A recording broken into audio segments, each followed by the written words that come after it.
This episode of Going in Raw is sponsored by Liquid IV. Summer's almost here, and as temperatures rise, you need hydration that can keep up with all the moments that make you thirsty this summer. And with 3 times the electrolytes of the leading sports drink, plus 8 vitamins and nutrients, 1 stick of Liquid IV and 16 ounces of water hydrates you faster than water alone. So tear, pour, and live more with the #1 powdered hydration brand in America, and turn your ordinary water into extraordinary hydration with Liquid IV. Get 20% off your first order of Liquid IV when you go to liquidiv.com and use code RAW at checkout. That's 20% off your first order when you shop Better Hydration today using promo code RAW at liquidiv.com.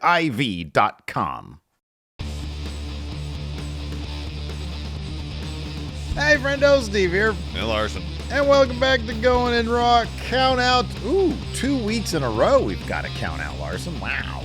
People like count outs. We're doing count outs for now. For now. Anything can change. Anything can change. It's a fluid situation. Always is here. I don't think anybody would accuse us of being weird for bringing back a show that a lot of people like and usually does well, Larson, which is why today we're going to look at the weird ideas that have infected WWE from time to time. Yeah. You know, in the wrestling business, it's not uncommon for some off-the-wall ideas to make it out there, especially in the era of TV wrestling when you got 52 weeks of programming every year. Some weird ideas are going to make it on TV. You got to find something to fill the time. You got to find something to fill the time. Exactly. You know. But even then, some of them you watch them unfold and you're like, what were they thinking? So, like, especially in the world of WWE, where one person for literal decades upon decades had been in charge, keeping things fresh seemed to eventually kind of just turn into whatever weird shit entered Vince's head, they would perhaps maybe roll with it. Or if he saw, you know, something weird happen backstage, like, for example, a guy rolling naked with a fanny pack, he would be like, I want to put this on TV.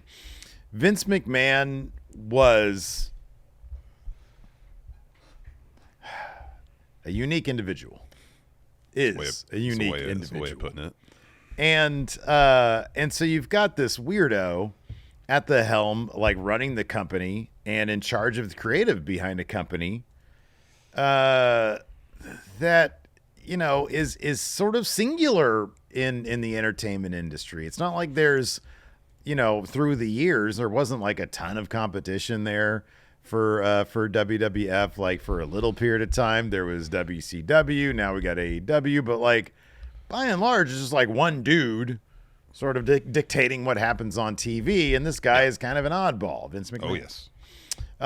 And even though a list of the weirdest shit WWE ever did can hardly be contained by a single top 10 list, because this could easily be like a 5-volume series at least.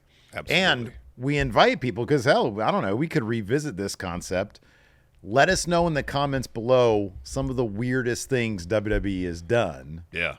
What was the genesis? What brought you to this idea? You know, not that the Speed concept is necessarily a weird one, but it's an unusual one given the nature of pro wrestling. Usually, you know, obviously the object is to win your match, and ideally for, you know, storyline purposes, the health and safety of the wrestler. They want to take as little damage as possible during the course of the match. But to put a 3-minute time limit on these matches and have finishes in those 3 minutes, that just makes me think, well, if you can win a match in 3 minutes on this gimmick show, why can't you win a match in 3 minutes on Raw? Yeah, it is a weird. It's a weird concept. I remember now that you texted me, "Hey, Speed's weird. Let's do a list of weird things." And I was like, yeah, because Speed is, if you think about it, when I remember when it was first, you know, when we first heard about it, I was like, oh, what? Like all these finishes are going to take place in 3 minutes? That's weird. Or less? Yeah. I think in the championship match, I think it was like, they didn't even try to like do the thing where it's like, oh, it's getting down to the last 3 seconds. It was just like 2 minutes and 20 seconds. Ricochet's a new champion.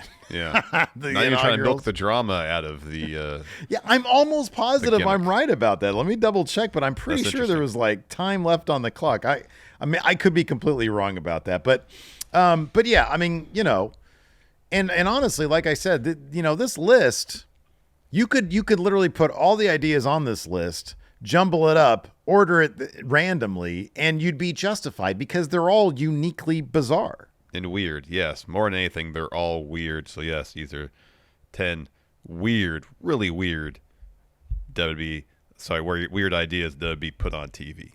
Yeah, so Shall we start with number 10, Steve? Let's go ahead and start, yeah.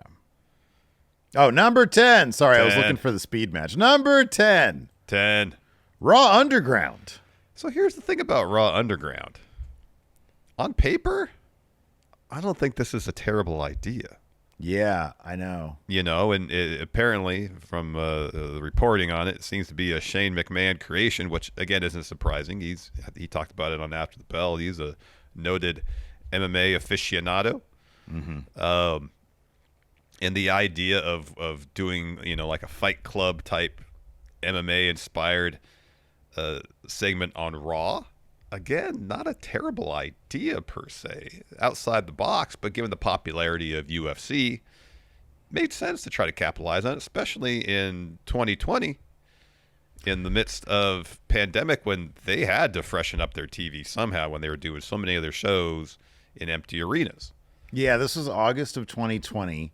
Yeah. And like you said, they were trying to freshen things up.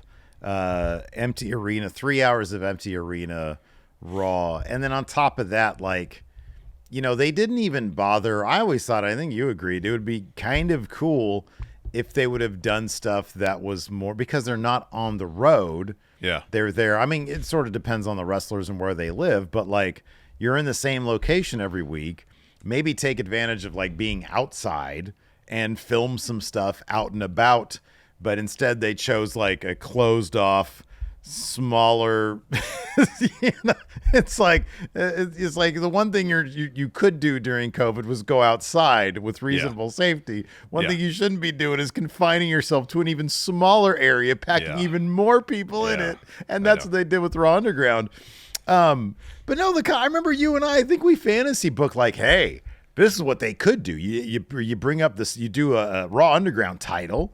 And you want the Payback pay-per-view in September to be a Raw Underground pay-per-view. Yeah, a shoot fight tournament. Yeah, go all in on the damn thing. Yeah, and but instead, again, it was one of those things where you could tell Vince was maybe just sort of oh, you know what, it's different. Let's go ahead and try it, but I don't like it because it's not real professional wrestling. It's not what I think it should be, and so they didn't really give it the proper boost that I think it would have needed. I think this is part of it too. So this is from Talk Sport. I think the day after Raw Underground debuted, or shortly after Raw Underground debuted.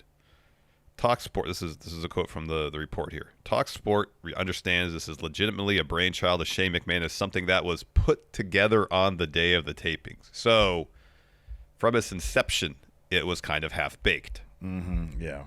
And considering circumstances, middle of a pandemic, they managed to get the aesthetics of Raw Underground as locked in as what they were. Yeah. On seemingly short notice. Mm-hmm. Yeah.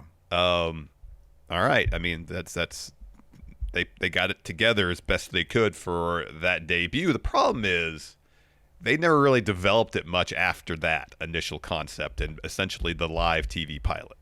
Well, they didn't give it much. Seemingly, to his credit, Shane McMahon came in with a vision, because you don't put this together in one day without a guy saying, no, this is it. All right. It's going to be very warm lighting, it's hot in here, it's steamy in here. We're going to have girls dancing up on those areas over there, okay? And I'm just going to be this coked out promoter who's going to be running around, being the guy introducing it, being the guy on camera, and on top of that, we have a referee, don't need him, because I'm here to determine when these matches are over. And it's okay, wow, you really do know how this is going to go down. It's just one of those things where I'm sure if they gave it, the full push and said, okay, we're going to commit to doing this, we're going to have a championship, and then that could help build these guys like Dabba-Kato. It's oh my God, the guy who's beating people down in the Underground Fight Club is up here to take on some in a legitimate match. Well, there's also a ton of talent that was in WWE at the time. Mm-hmm. Some of them are still there, with a wealth of amateur wrestling or mixed martial arts experience. Yeah, that would be like great in Bloodsport, which is where this got its inspiration. Yeah, from, it kind of has blood sport vibes. And allowing those wrestlers an opportunity to showcase those skills that they may not be able to during the course of their usual pro wrestling work. You know, like Dolph is a highly accomplished amateur wrestler. You don't really see that much in his sports entertainment work. Well, here we go. We got Raw Underground, an opportunity for him to showcase, hey, I'm a world-class wrestler. Yeah. You know, and that probably the highlight of all of Raw Underground was when the Hurt Business I was about to mention wrecked everybody and stood tall to end the show. It's like, oh, there's possibilities. You got Lashley, a wealth of MMA experience. Yeah. You know, imagine having this obviously worked shoot fight tournament for the Raw Underground title. Lashley comes out the winning end of that. Mm-hmm. I mean, that's about as legitimate as a first champion as you could have for this concept. Yeah. But it never got beyond idea phase. It never felt like. It could have been like a bit of its own ECW vibe. You know, it's like, oh man, that's where the gnarly stuff happens. Yeah. But instead, it didn't progress much. But it was a weird idea, but it was also kind of a cool idea if it was promising. if it was given more of a push. And I don't know if I like it or not, but in terms of Shane McMahon just arbitrarily stopping fights, I thought that was funny as shit.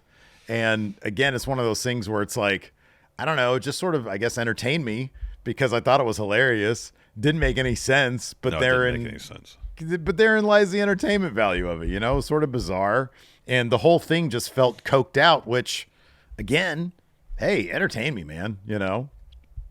Because you know this is probably something Shane McMahon, I remember we were speculating before, this is probably something that him and his friends did back in the day. Oh, probably, yeah. You know? Yeah. Or they hired they gave $1,000 to some dude off the street. Hey, come with us. We'll give you $1,000 right now. And then you get to fight this other guy we found on the street. You gotta fight Pete Gas. Yeah, exactly right. Guess what? You get Rodney. Oh man, let's move on to number 9. Naked Mideon. I know you're excited to talk about Naked Mideon, Steve. So there's one thing about Naked Mideon that I'm really curious about. I'll get to that in a second. So back in mid-2000, one of the members of the Ministry of Darkness, Mideon, Dennis Knight, who's also one of the Godwins, he had a streaker gimmick. And it had its origins backstage. Kurt Angle apparently used to chill in the locker room after a shower, butt naked. And people noticed that. And so one day, Naked Mideon had a match, went backstage, put a towel on, and then waited for Kurt Angle's match to finish up. Kurt Angle came back, got in a shower, came back, put his underwear on, and Naked Mideon as a gag, threw his towel off, was butt naked, and said, "I'm the naked champion now." Yeah. And then just to pop everybody laughed. Yeah. And then somebody comes in and said, hey, we need somebody for a meet and greet out here. And so to further the gag, Mideon put on his fanny pack and was like, all right, I'm ready to go. And then he started to leave. And they're like, no, get back there. And he's like, everybody laughed. Well, Vince McMahon caught wind of this. So the next day at TV, he said, Mideon, I heard you were naked with a fanny pack on. You're going to do that on TV tonight. And he was pleased by this because he was like, you know, a lot of people are like, oh, that's humiliating. And he was like, well, at the time, I was, you know, on sort of like on the loop. I was getting my ass kicked by guys like Vader, by guys like Cactus Jack, you know, Mick Foley. Yeah. And, you know, having these 15-minute matches, I was getting paid the same amount of money. Now all I have to do is go streaking through the arena. And so that eventually bled into he would have actual matches. So there was a match, No Mercy 2000, him and William Regal for the European Championship. And of course he would use the nudity to his advantage. He shows up fully dressed. And then at one point he does the whole thing with the tearaway pants and he's naked underneath. Now, sadly, Peacock has like gone overboard, blurring out. They pixelated like the nakedness. You can see on Daily Motion the original version of it, but it's just naturally pixelated because it's a bad transfer. Yeah. But like I imagine, and maybe I don't know if in your research you found this, but like I'm assuming the fanny pack had like some sort of sock attached to it Well, apparently he was wearing a thong, maybe Okay. flesh color. That's what I figured because the fanny pack was black and I was thinking, okay, because I mean when You think Regal, he had a merkin on underneath that fanny pack that would keep his man zone covered up? Yeah, something, yeah. Yeah. Because like at one point, Regal, when Regal was about to put him in like a submission and his bare ass is just there because he's like stomach down. Mm-hmm. And so, it causes him pause and there's a lot of comedy there. And Regal's a perfect opponent for the comedy stuff. And eventually he hits him with like an uppercut or something. And Mideon's just, laying there. But, his legs are kind of spread and the camera isn't in the gooch position. It's, getting from his head. Yeah. And I was like, okay, well, what are his dick and balls in? Yeah. I don't know. And some of the research just was, a thong then, huh? It was a thong, yeah. That makes sense. Or it could have been, like as used in Hollywood during love scenes. Mm-hmm, yeah.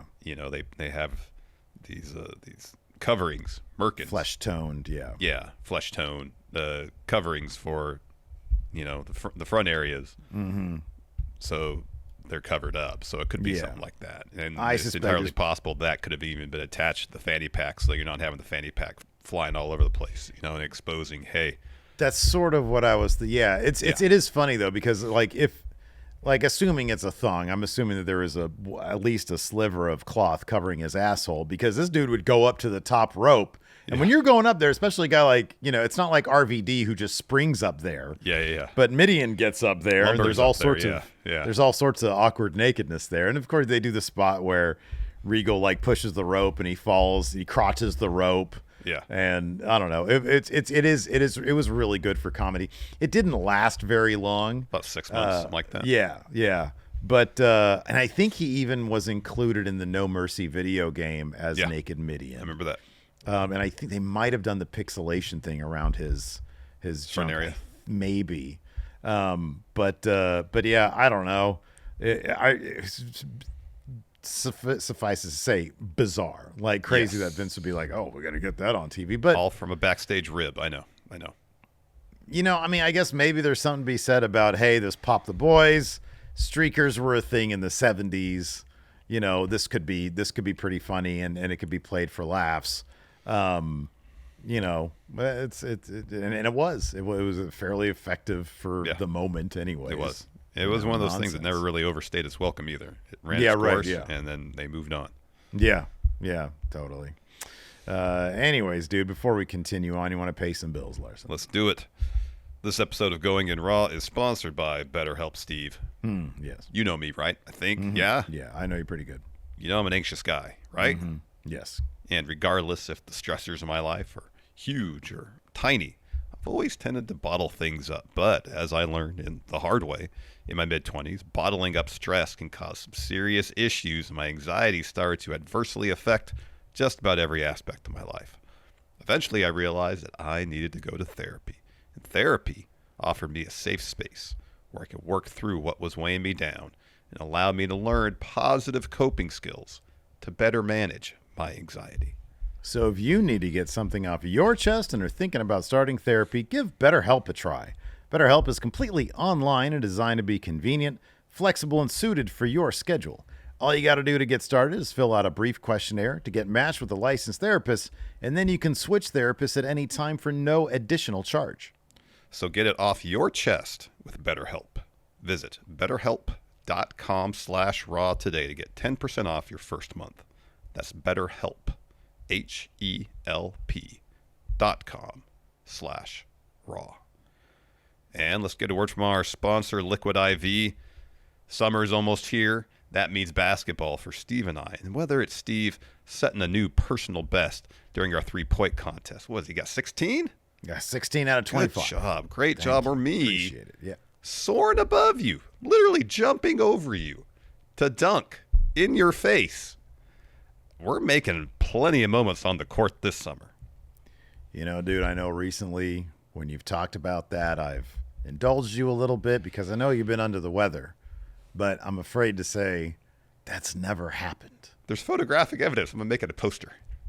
I mean, I'm assuming you're going to use some sort of AI technology. Anyways, Larson, The only thing hotter than Steve's jump shot is this time of year are rising temperatures, which means we got to make sure we stay hydrated while we're shooting hoops, not dunking the ball. You're right. I need to stay hydrated while I'm dunking on you, especially someone like me who sweats a lot. Staying hydrated while I'm dunking on Steve is important. Staying hydrated while I'm dunking on Steve is made easy with Liquid IV. A single stick of Liquid IV and 16 ounces of water hydrates better than water alone, has 3 times the electrolytes of the leading sports drink, plus 8 vitamins and nutrients, which means it turns ordinary water into extraordinary hydration.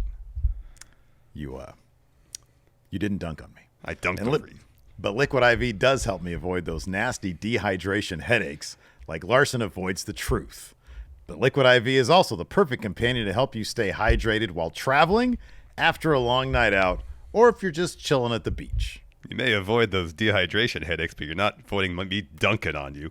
But for someone like me who doesn't like sugar, but certainly does like dunking on Steve, Liquid IV comes in 4 delicious sugar-free flavors. You got green grape, lemon lime, raspberry melon, and white peach. So tear, pour, and live more and turn your ordinary water into extraordinary hydration with Liquid IV. Get 20% off your first order of Liquid IV when you go to liquidiv.com and use code RAW at checkout. That's 20% off your first order when you shop Better Hydration today using promo code RAW at liquidiv.com. White Peach. That's going to be your new nickname on the basketball court. Help support Friendo Club by going to patreon.com/Steven Larson or clicking join at youtube.com/Steven Larson. Access to bonus episodes, question threads for the Going In Raw podcast, and entry to our monthly wrestling predictions challenges. Join the Friendo Club today. All right, man, let's keep this thing going. Number 8. The Zombie Lumberjack match. This wasn't that long ago. I think it was Backlash a couple of years. COVID Backlash. Is that what it was? Backlash. 2020, probably. 2020, I would think. Or was it Because 2021? it was, or early 2021. I think it was 2021 WrestleMania. Oh, Backlash. yeah. It would have been 2021. It was because after Mania. Yeah. So, yeah, look, we all know it was an integration with Zack Snyder's Netflix zombie movie. Army of the Dead with Dave Bautista. That's right, yeah. I think I watched most of the movie. Maybe I watched the entire thing. Was there a zombie lumberjack match in the film? No. Then why would they have a zombie lumberjack match in WWE, Steve? Featuring the stars of NXT. And Scotty 2 Hotty, according to John Morrison. Yeah, that's right. That's right. So you have a particularly good story from this that you. I read this and I laughed aloud. This is hilarious. So this is John Morrison. He's had this interview with Wrestling Perspective. And he tells how Damian Priest reacted when he found out they were doing the zombie lumberjack match. So this is what John Morrison had to say. These quotes are from Wrestling Headlines. Morrison said, "I heard about the match and told Damian Priest what we're doing. He walked over to the Miz and said, 'What the fuck is John talking about? Some weird shit.' Like he said, 'We are having a zombie lumberjack match. Is he just fucking with me or what?'" That seems the appropriate response based, even on paper, you're like, what the hell is this going to be? Pretty sure, like, when we heard that this is going to be a zombie lumberjack match, that we knew this was going to be weird. Yeah, I mean, honestly, you know what this reminded me of? Back when you and I were working with Machinima, and, you know, we would have to come up with ideas for integrations. And working with clients is like, okay, how about we do this? And it's just the stupidest bullshit, but you got to think of something. Well, we got to have a match where there's lumberjacks and they're all zombies for $1 million. Because I think they got like an obscene payout. Yeah, I'm sure they got a huge payday for this. It was like $1 million or something stupid like that. But yeah, it was probably the dumbest of like the integration matches. Because I mean, there's been 2 kind of high profile ones. This one, and then of course the Blacklight match for Mountain Dew. Yeah. The Mountain Dew thing. But they didn't actually directly integrate Mountain Dew into the match.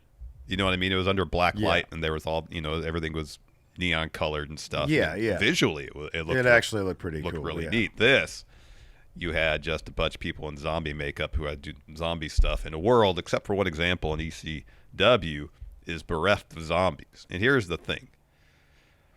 You have this universe you're creating in WWE, and this universe has to operate under a certain amount of rules. I know you could say Undertaker was undead.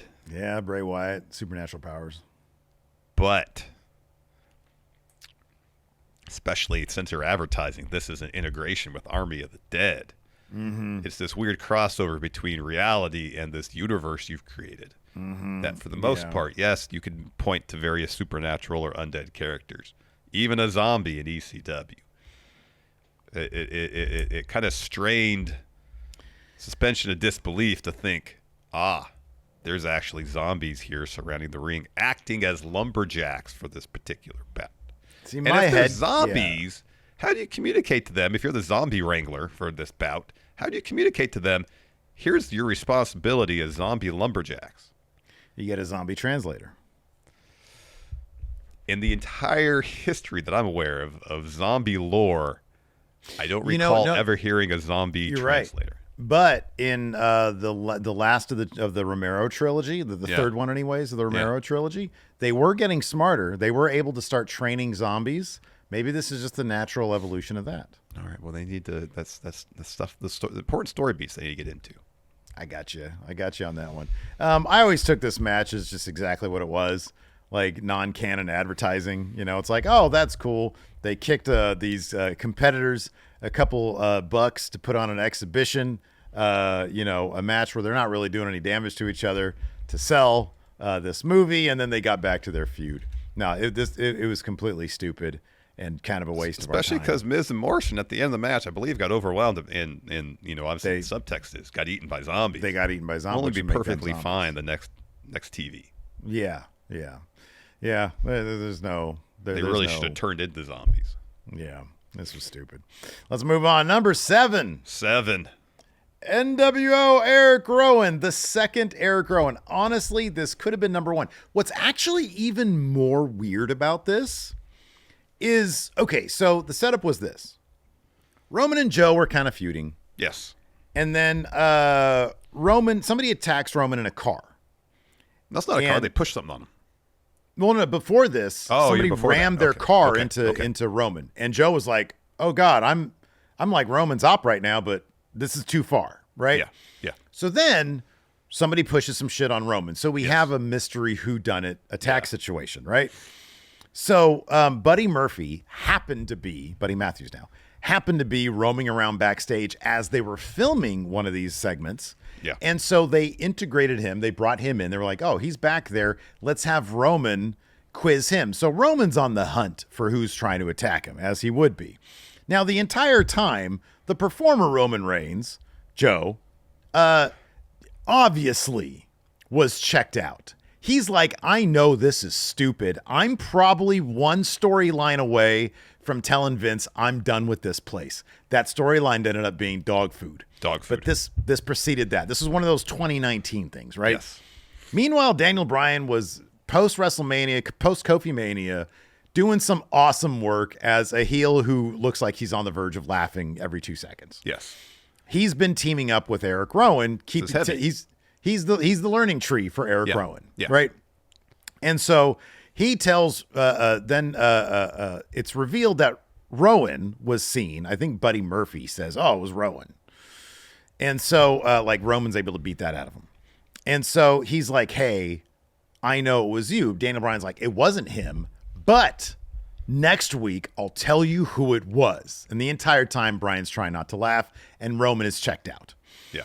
And so the following week on SmackDown, which featured a match between the Revival and Heavy Machinery, by the way. It's funny going back to 2019 and seeing all this weird shit going on. Yeah. So the following week, Bryan, throughout the episode, has this person, but they're under like a blanket, basically, like a cloak. And Rowan's with him, and he's got this cloaked figure, and Bryan's like, I'm gonna tell Roman, that it was you. And so at the end of the episode, Bryan's like, okay, come in, Roman. So Roman comes in, and he takes off the cloak, and it's a fake Rowan. And him and Rowan are sitting face to face, and there's just so much heavy breathing going on. Yeah. And Roman looks confused and disappointed at the same time. Like he doesn't really know what his direction is supposed to be. And Brian just wants to laugh the entire time because everybody's breathing so heavily. Yeah. And it's the stupidest thing in the world. And on top of that, even though the logical story beat would be Daniel Bryan is manipulating this whole situation, they don't do a match with Roman. No. This is what happens. The next week, Rowan explains that it was him and he was lying. Yeah. Bryan kicks him to the curb. Yep. And then Roman and Bryan team up to take on Rowan, and unfortunately not fake Rowan. Because we never see fake Rowan again. No, you don't. You never see him again. It's never really explained. No. And I think Harper came back or something like that. Yes, Harper did come back, you get the Bludgeon Brothers against Roman and Bryan. But what could have been like, I don't know, a decent feud between Bryan and Roman? Didn't get it. Didn't happen. Didn't happen. They didn't do that. No. Imagine, if you will, the team of Daniel Bryan, Eric Rowan, NWO Eric Rowan. Fake Rowan. NWO Eric Rowan was a wrestler or not. Don't know. Never saw him again. Never saw him again, so we can't ask him. Against Roman, the two partners of his choosing. That's a pay-per-view main event right there. Yeah, not quite Shield. Yeah. Could have been amazing. What a weird turn of events that was, and then to never follow through. That's not a rare occurrence in WWE where they start a storyline thread and just never follow through with it. Probably the greatest cliffhanger in the history of wrestling, though. Because that ended that SmackDown. Yeah, it did. Yeah. Where you have Rowan staring at NWO Rowan. They're going too long on it, and like the camera pans up because I watched it back, and Roman's standing there like, "What is this shit?" And then Daniel Bryan's like, and they hold on it way too long. Way too long, like they often did back then. It was phenomenal. Yeah. Just phenomenal. All right, let's move on to number 6. Puke. So we saw the genesis of the Puke character and Beyond the Mat. Darren Drozdov came over from the NFL, and great-looking guy, had charisma and athletic ability, and he had a reputation, a gimmick of his own in the NFL. He would get so anxious or nervous or whatever that before a play, he would throw up. And one time he threw up on the game ball during a game, and that sort of, Vince apparently heard that story. Yeah. And so when he comes in, he's like, "Yeah, hey, pal, I know that you like to throw up." And he's like, "Well, I don't know about all that." And he's like, "Yeah, but you can puke on command, right?" And he's like, "How much are you going to pay me, I guess?" And so Vince grabs a bucket, or a garbage can rather, and he gives it to him. He's like, "Yeah, his name is." And dude's just like spitting in the bucket. He's just trying to get something. "His name is Puke. He's got a puke." And it's like, Vince, would you stop for a second and ask yourself, is this something people want to see on their televisions? Yeah. The Puke gimmick didn't last very long on TV, though. It didn't. No, it didn't. I think how many times, I don't remember. I tried to look this up, but I don't remember how many times he actually successfully puked on live television. I think he might have tried and did a half-ass puke once, but I'm pretty sure on TV they could have gimmicked that. Oh, yeah, like, he takes a swig the SNL of thing. Like some soup, or you do the SNL thing. He's got long sleeves and he goes, "Oh." Yeah, do that. Yeah. It didn't last very long. Draw sort of, fell into he had like a spell with like the Legion of Doom at some point. Yeah. And then of course, obviously his accident, and last year he passed away. But yeah, I don't know in what world. I swear Vince was like one run-in with Vince Russo away from, "Oh, you're a boner guy," and there's like a dude going out there with an erection, I'm surprised that never happened during either the Attitude Era or Ruthless Aggression Era. Yeah, I kind of am too. USA Network will never go for that, So anyways, Puke, number 6. That shit's weird. It is weird. Talk about weird. Let's move on to number 5. 5. The Kennel from Hell match, bro. So this is most decidedly, he's admitted to it, Vince Russo's idea. Mm-hmm. So I have a quote from him. This is from an interview with Chris Van Vliet. This is what Vince Russo had to say about this match. And I also watched the video of Al Snow talking about it. Yeah, me too. So Russo said, "I'd rather try something new than repeat a match you've seen a billion times. A billion times before. That's how I am. I'd rather try something new than just go back to the well a million times. The Dog Kennel from Hell is probably number 1. I'll tell you why, Chris. I swear this is the God honest truth. I think of the concept because Boss Man, her story revolved around the little dog Pepper. Okay, so I thought of the concept, but in my head, they are attack dogs. You know, they're police dogs. The teeth are out and the saliva is coming out and they're circling the ring. That's the picture in my head. So now, bro, I'm at the building and they bring the dogs in. Someone says, Vince, here are your dogs for the match. I walk over to look at the dogs and, bro, the first dog licked my hand. I'm like, bro, I never thought of what if they're not attack dogs? What if they're pets? Do you know what I'm saying? Like, that's exactly what happened, bro. These are the lamest, laziest dogs, I swear to God. And like I said, 1,000% blame myself for that because I never took that into consideration. I'm literally convinced these are going to be attack dogs. So since they weren't, that actually sucked. So the second half, this account of what happened isn't too far removed from what Al Snow says, because Al Snow says, even with the introduction of Pepper, the little chihuahua, he wants trained animals. Yeah. For all this stuff. You know? He wants Pepper to be a trained dog. Instead, they just found a dog in the town there, and I think it was Detroit. Yeah. A little chihuahua. And so, again, Al Snow reiterates to Vince Russo, we need trained animals. He said preferably multiple dogs trained by one or two people so they can give one command and all the dogs would listen. Yeah. Makes sense. Instead, you had basically every dog with a different owner. None of them trained. Therefore, none of them could act like attack dogs while doing it safely. And so you have this match with a bunch of dogs that's kind of ambulating around the ring, pooping, peeing. Yeah. While you have 7 people ringside yelling commands at them for them to do something. Plus, you have the structure that Al Snow and Bossman have to be in, which is a cage inside a hell of a cell. And the gap between the two cages is filled with dogs, and you have to escape both cages to win the match. Yeah.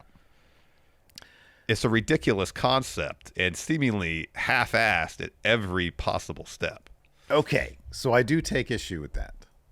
It's not a ridiculous concept if done right. This match, I feel, was that execution, like vicious, nasty, snarling, foaming at the mouth attack dogs. Here's the thing, though. Away from being like, oh shit, this is kind of cool. The margin for error, I feel like it's razor thin. Oh, it is so thin, they never should have done it. Absolutely. It's like that rattlesnake match we watched. Yeah, right. Yeah, exactly. But oh no, dude. That rattlesnake match was awesome. I'm Never sorry. should have done it, though. No, they probably shouldn't have. But they did that on the indie circuit. And, like, you had to put your hand in a cage filled with rattlesnakes to get the title out. And both those guys are like, I don't even want to win this thing. Yeah. Anybody else come out here and win the title for us, please? Look, dude, if they pulled this off, and I admit, impossible, because in a live setting, not being able to, like, not, that's impossible to do. If it's yeah, to get all those dogs on the same, coordinated like that, and on top of that, to have them fake the snarl and all that kind of stuff, they're dogs. It cracked me up though, Vince saying these were the lamest, laziest dogs. I know. That shit made me laugh. You have the crowd making noise. Back then they had pyro throughout the whole show. There's so many. Even if the dogs are well trained, there's so many factors in play. They're still dogs, yeah. Yes, that training will go out the window. Terrible idea. Yeah, no, it's an awful idea. But no, I mean, they got it exactly. When Vince Russo says, and I'm not a fan of Vince Russo, but when he's like, hey, he'll preface it, of course, by saying, listen, man, I just want to try something different. I want to try something new. And I'll never fault somebody for trying something new or being ambitious with something. This was just so far. And here's the thing. It's not like, dude, it's not like he was like, bro, listen, we're going to have a bunch of girls out there, bra and panty, that kind of stuff. It's like, oh, man, he's trying to do something with some actual tension to it, with some drama behind it. It's just, there's no way this ever would have worked. Yeah. And they probably should have stopped it beforehand. Yes. But if they were able to pull it off, it might have been really cool. Oh my. Anyways, let's go ahead and move on to number 4. 4. Brawl for All. It's another idea from Vince Russo where he wanted to try something different. Hey, let's have a shoot fight tournament with pro wrestlers. So, yeah, this one is just a bad idea. It is a weird one, but it's also a really bad one. It's just, this is like one of the things that like Jim Cornette, I totally understand like where he's coming from. He's like, I've seen too many of my friends get hurt doing actual pro wrestling to mess around with the concept so much that like people got hurt in this thing. They did. You know, it's like, yeah, this was not a good idea, and yet it lives such an infamy because of like the very unpredictable results that came from it, like Bart Gunn. Well, the funny thing is they want to have a shoot fight tournament and kayfabe the winner. They wanted Steve Williams to win this because he was a noted tough guy, and they were going to, the story was they were going to set him up for a program against Stone Cold after winning Brawl for All. But the very nature of a shoot fight tournament is that it's unpredictable, especially when none of them are trained fighters. So, like, I'm trying to remember. The idea was, we think that he's going to win this thing. We're so certain that he's going to, right? Am I correct about that? They're like so certain. I think what Jim Ross said, that the idea was to bring him in, have him win this, get into a program with Stone Cold. And they just figured, he's a legit tough. That's where it's really surprising to me that nobody stopped and said, okay, well, legitimately, who do you think could win? Like. There are people in this with actual like boxing experience, and there's like some legitimate, like, who can actually take a punch on the chin? Do we know? Yeah. Like, do we know these things? Yeah. It is. It's so crazy, but at the same time, like, very memorable. For the wrong reasons, maybe. Oh yeah. But super memorable. It is super memorable. And it made Bart Gunn a lot of money in Japan. Yeah, it did. So that was cool for him. Yeah, it was good for him. Yeah. Let's move on to number 3. Rey Mysterio versus Eddie Guerrero for the custody of Dominik Mysterio. To me, this is more strange than, in terms of like universe logic, than zombies. I mean, this is more bizarre. This strange credibility more for you because the outcome of a wrestling match is not legally binding, right? Dominik was in the audience with like a social worker or something. Yeah.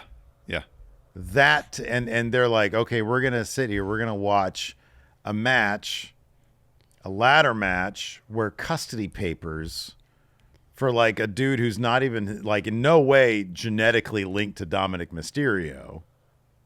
Although I think no, in the story he was. Like in the story he was his father, and then I think later on they kayfabed that out of it. Yeah.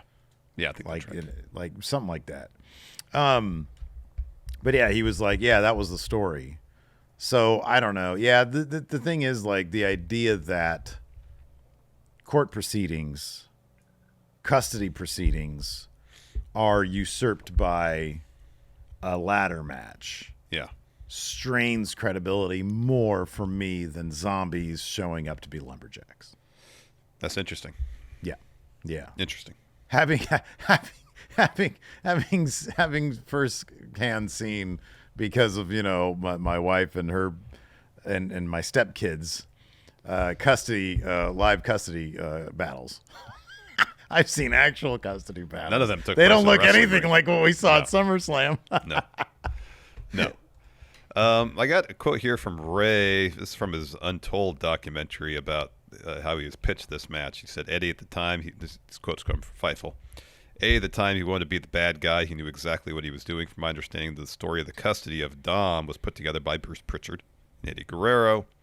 When Eddie approached me with the story they laid out, where Eddie had some issues before Dom was born, he wasn't in the right state of mind to have Dom. But Eddie and Rey have always been very close, so Eddie spoke to Rey and said, Rey, would you look out for Dominik like if he was really your kid? I'm like, oh, this sounds really good. Now, the hard part was convincing Dominik. Obviously, Dominik was convinced.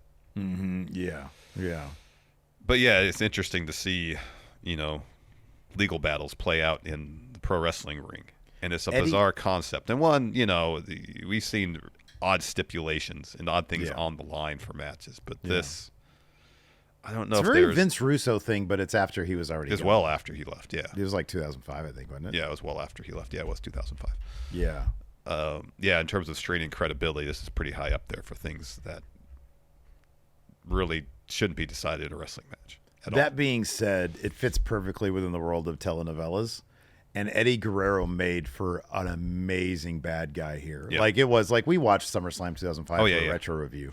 And, you know, I'm going to be your new father essay. Yeah. You know, saying that to Dom. I'm your new poppy essay. Oh, so good. Is an all-time line, in my It is. opinion. It is. And it was a terrific match, too. It was just a really, really really good match. It was really good. So yeah, but totally a bizarre concept. But I like this one. I thought this was actually pretty damn cool. Let's move on to number 2. This one's really out there. Number 2. 2. Mae Young gives birth to a hand. Although I will appreciate, though, that this paragraph from the Wrestling Observer, this explanation from the Wrestling Observer, first time I've heard it described this way, and it makes actually kind of a lot of sense. It's the first thing that makes sense. I know. Yeah. I know. So this was Mae Young was on WBTV, you know, a good chunk of, I want to say 99, 2000. She was in a story with Mark Henry. And the story was that Mark Henry got her pregnant. And during the segment, she got a splash from viscera, I believe, that induced labor. Mm-hmm. She gave birth to a hand. Mm-hmm. Yeah. So, this is from the Wrestling Observer newsletter from March 6, 2000. So I would suspect shortly after the segment aired, this is what Dave wrote. Mae Young gave Crash the worst big splash ever and then went into labor. They had her backstage with an EMT, Patterson, Briscoe, Henry, and Moolah for this god-awful segment that ended when they pulled a hand out of her. I had no idea what this was. Luckily, I do a radio show, and someone explained that hands were popular sex toys in the 70s and 80s for women, and I guess the idea was she was getting herself off in another decade, and it had been there for a while. I wonder if that was the actual, like, I have a quote behind here the from Mark scenes. Henry Oh, okay. about this. This is an interview with Chris Van Vliet. This comes from the Sportster. This is what Mark Henry had to say. I still pick on Vince every time I see him. Are you ever going to tell me what the deal was with the hand? And he just starts laughing. It's a hand.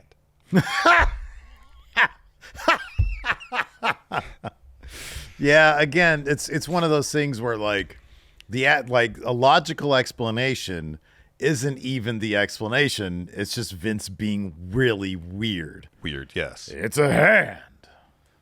Yeah. I remember watching this at my parents' house Oh yeah. with some friends, and my parents there watching this. Yeah, this is peak embarrassment. And I'm like, what the? It didn't make sense. Doesn't No, make it- sense. it doesn't, Even with no. the explanation proffered there by the Wrestling Observer himself. It's a Kinda possible curious. explanation, but I don't think that it exists to be explained. Hand sex toy 80s. All right, leave that one alone. Yeah. Yeah, I don't know. It was weird. I'm sure it made Vince laugh hard. And that's the reason it got on TV. That's the reason it got on TV. Yeah, exactly. It's a hand. It's the hand. All right, let's move on here to number 1. Number 1. Jillian Hall's mole. So kind of along the same lines as the last one. You got to wonder how much of this stuff, because this has been said before, how much of this stuff is just coming from like Vince's weird mind as it pertains to the opposite sex. Yeah. You know what I mean? Like, I don't know what he was thinking here, but Jillian Hall was a talent that came in. And I listened to the Pritchard podcast bit where Conrad was asking him, was this a Vince thing? He was like, sure. She's got a mole on her face, damn it. But it wasn't a mole. It was a growth Yeah, it was a growth. that took up a good chunk of, I guess, her upper jaw area.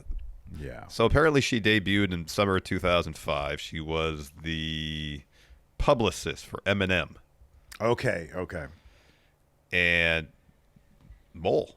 Eventually, she took a role with JBL, still with the mole, and like she It's tried so- to cover up with her yeah. hair. It looks more like a tumor. It looks like Yeah. a really involved tumor. It's Yeah. probably about, I don't know, based on the segment with the boogeyman, it was probably about 2.5 to 3 inches in length. Yeah. Maybe 1.5 inches wide. Yeah, it was really big. And it's just a prosthetic that looked like they just glued to her face kind of haphazardly. So, Yeah. let's fast forward to the boogeyman. Yeah. January 2006, there's a segment where JBL, Jillian Hall, Roddy Piper in the ring. Boogeyman comes to the ring. JBL gets out of there. And Boogeyman notices the growth, and he starts licking it. Yeah. And then he goes and bites it off her face. And then he starts eating it. Yeah. And it comes off clean, too. If I'm not It does. mistaken, It comes off clean. There's no blood. There's nothing. Yeah. Yeah. It doesn't make any sense. No. I guess credit to Boogeyman for really selling the whole thing. Oh, credit to Boogeyman for selling always. Like, Boogeyman he was one of those characters that really Was always in character. Yeah. really like dove into it. Yeah, no, he was good at his job. He was really good at his job. But the fact that it came off clean doesn't make sense at all. Nope. No explanation for it. No. It seemed to exist mostly, or probably entirely, because Vince thought it was funny. Dude, when was this again? What was the 2005 up until early 2006. early 2006? I swear I watched this live because I wasn't watching a ton by 2006. Like I was watching it like 2005. I remember because I went to WrestleMania 05. Yeah. By early 2006, this might have been one of those things where I saw and I was like, I don't want to watch this anymore. Yeah. Because Pritchard's like, oh, we just ought to be entertaining and a conversation starter. They wanted conversation starters.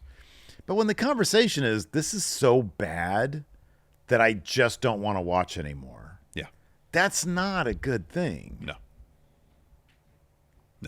And it's just so weird. Like, what the fuck? Like, what? It's honestly like the kind of thing that somebody's on drugs pitching this shit, Yeah. Here, let's have a promising new signee debut with a giant growth on her face. Yeah. Why? Honestly, I don't want to know why. Don't want to know why. Well, for the sake of the story that you'd think they're trying to tell, that you'd proffer up some sort of explanation.